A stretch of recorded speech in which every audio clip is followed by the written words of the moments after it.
大家好，欢迎来到好医师会客室，我是齐凯哦。今天咱现场的帅哥啊，江厚任江医师啊。那如果确诊完之后，确实是呼吸的这个中止，对不对？是。你要怎么去治疗它？说有一种什么口内的这个止鼾器啊，是可以放上去怎么样？给大家看一下长什么样子，好不好？放上这个口内的止鼾器怎么样？就不打鼾了吗？是不是这样？对，它其实我刚刚跟主持人有讲过，就是像是它会有轻度、中度跟重度的一个差别嘛。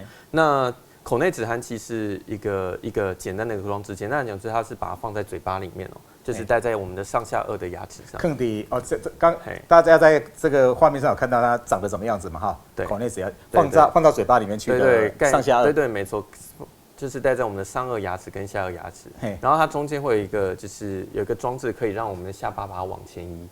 下巴对下颚就会往前移，对往前移。那往前移之后，因为我们的舌头的肌肉是连接在我们的下颚骨上，所以它往前移之后，它就等于是被吊住，对不对？那晚上在睡觉的时候，它就不容易往后塌陷，塞住我们的呼吸道，所以它就可以去改善我们的睡眠呼吸中止的情况。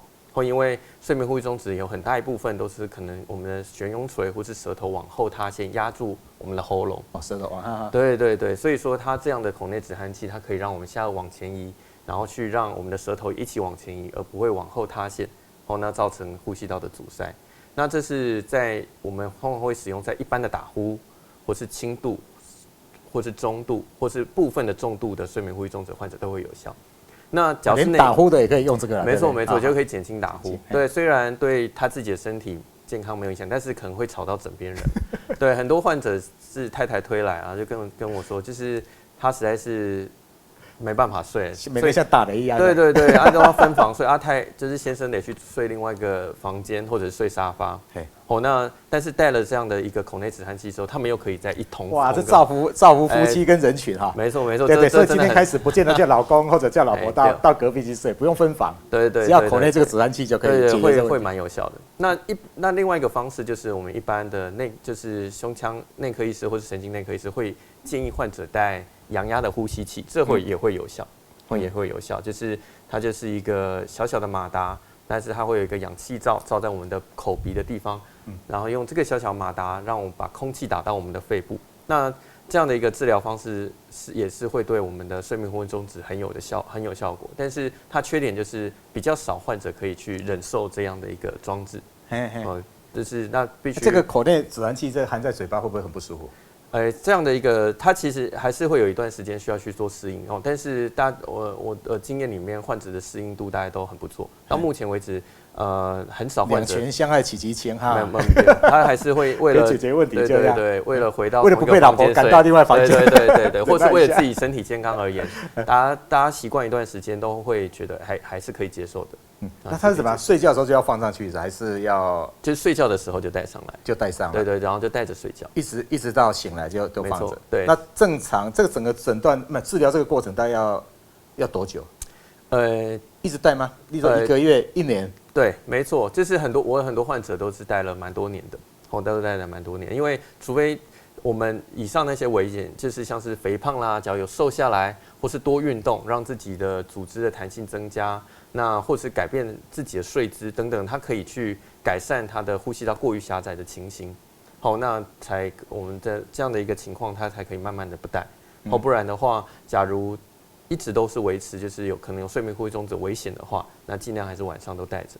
晚上都带着。所以，如果你旁边的人注意到你打呼声已经少了嘛，对，这是一种，对不对？对。另外一种就是可能要再进一步去做，例如说，没错，就是我们带了一段时间，没错，就是反复的做一些检查，比如说有带跟没带的时候，你的睡眠呼吸中止指数改变怎么样？那假如已经可以恢复，没带的时候已经可以恢复到比较趋近于轻度或者正常的话，或许可以考虑不带。这也就贵呗，口内止鼾器这差不多爱多钱。这个没有什么没有健保，对，没有，并没有健保，目前并没有健保给付。那在台湾医院的话，它的一副的制作跟后续的调整费总共是36000元，36000元。所以到各大医院里都可以，对，没错，可以至少买到这个，没错，就是可以到，就是请各大医院的睡眠呼吸中，就是睡眠中心医师做转诊，那等等都可以。那这个制作大部分会在就是在牙医或者是口腔颌面外科的部门做制作。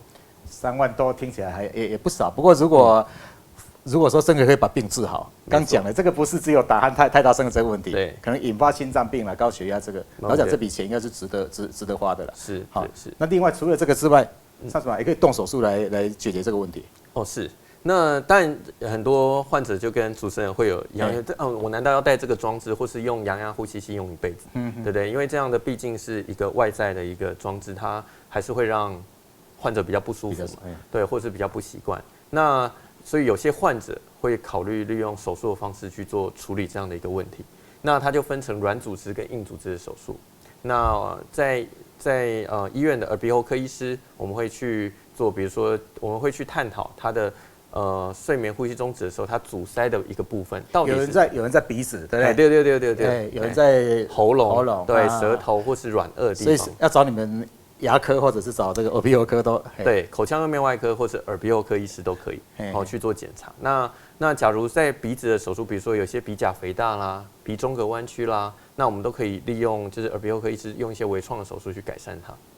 那刚刚我跟主持人说过，假如它阻塞的地方是在我们的舌头或是软腭的后面的话，那有软腭在哪个位置？就是我们嘴巴张开的悬雍垂的那个地方啊，那个就是我们看卡通，就是常常有人会在那边打拳击的那个悬，对，凸凸的那个，对，就是那个悬雍垂的位置。那个地方也可能会往后塌陷，塞住我们呼吸道。那假如在我们的东方人的身上，我刚刚也跟主持人说过，很多原因都是可能因为我们的上下颚骨比较后缩，所以造成这里的空间很狭小。那也可以用硬组织的手术去改善它。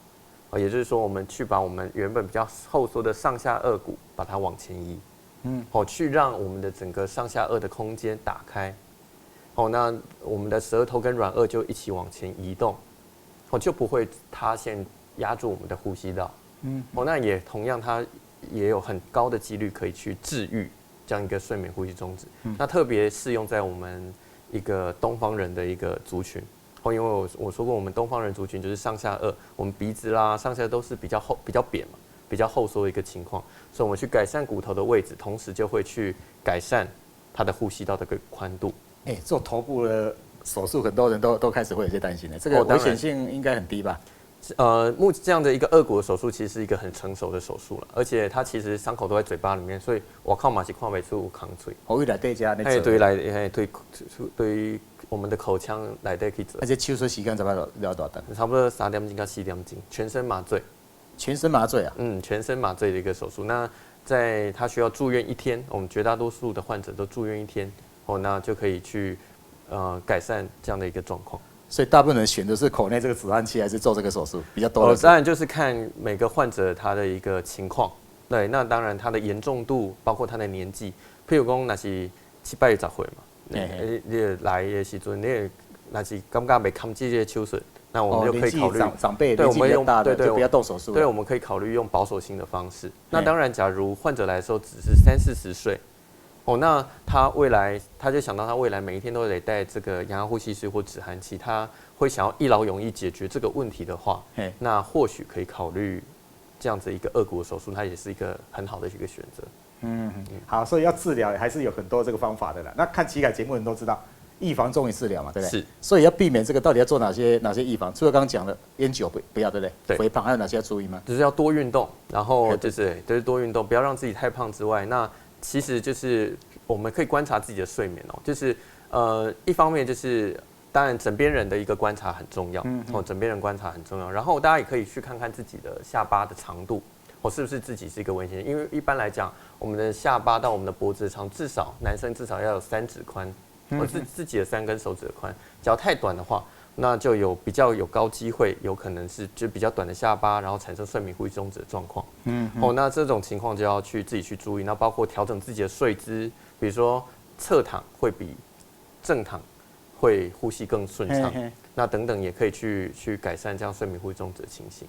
今天非常谢谢这个江医师到我们这个现场啊。所以从今天开始，或许不用跟老公老婆这个分房哈，对，口内止汗剂搞不好就是可以解决这个问题。好，对对对。那第二个也很重要，不得已你关心一下，如果老公老婆真的有这个问题，或者家里面的人打鼾太大声了，或者有这个症状的，是好医疗老讲，这个也算是一个比较简单的这个手术了。是，对，它可以完全解决这个问题的几率比较高。好 ，OK， 今天希望这个江小生他们现场，可以让很多夫妻从分房又睡回去哈。我们休息一下，我们再回来。